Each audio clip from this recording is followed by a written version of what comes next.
प्रत्येक व्यक्तीला आपल्या जीवनात सुख, शांती आणि समृद्धी असावी असे वाटते.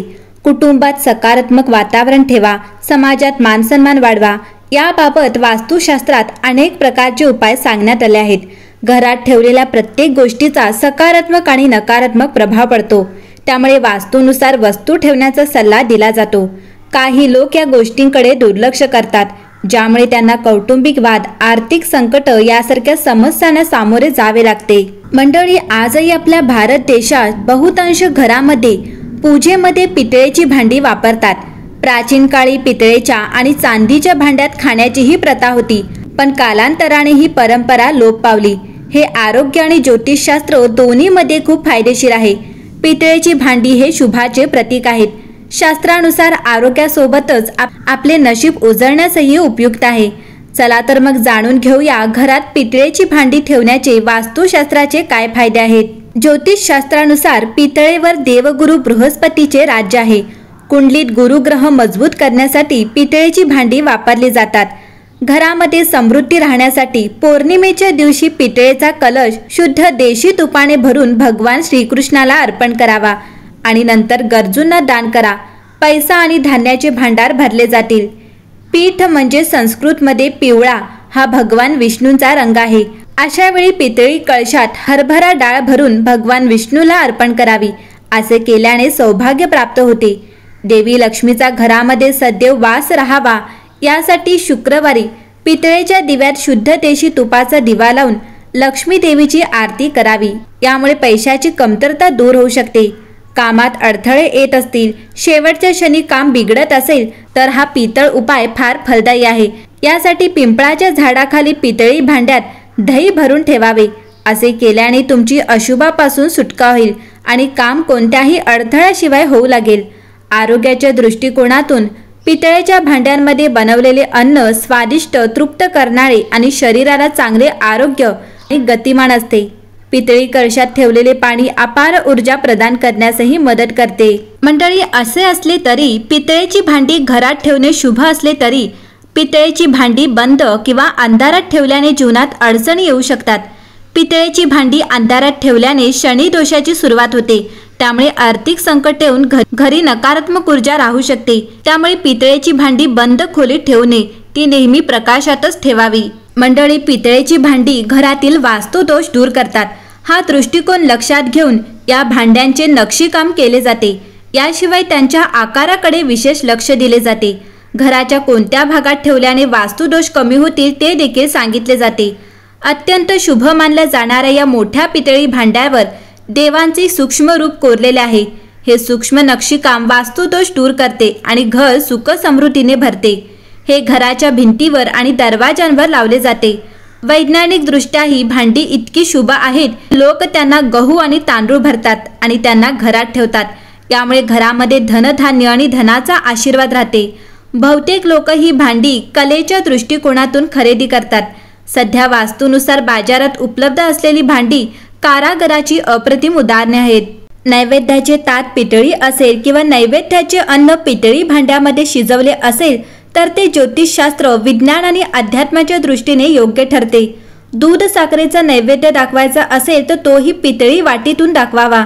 मात्र पूजेमध्ये चुकूनही लोखंड, ॲल्युमिनियम तसेच काचेचा वापर करू नये.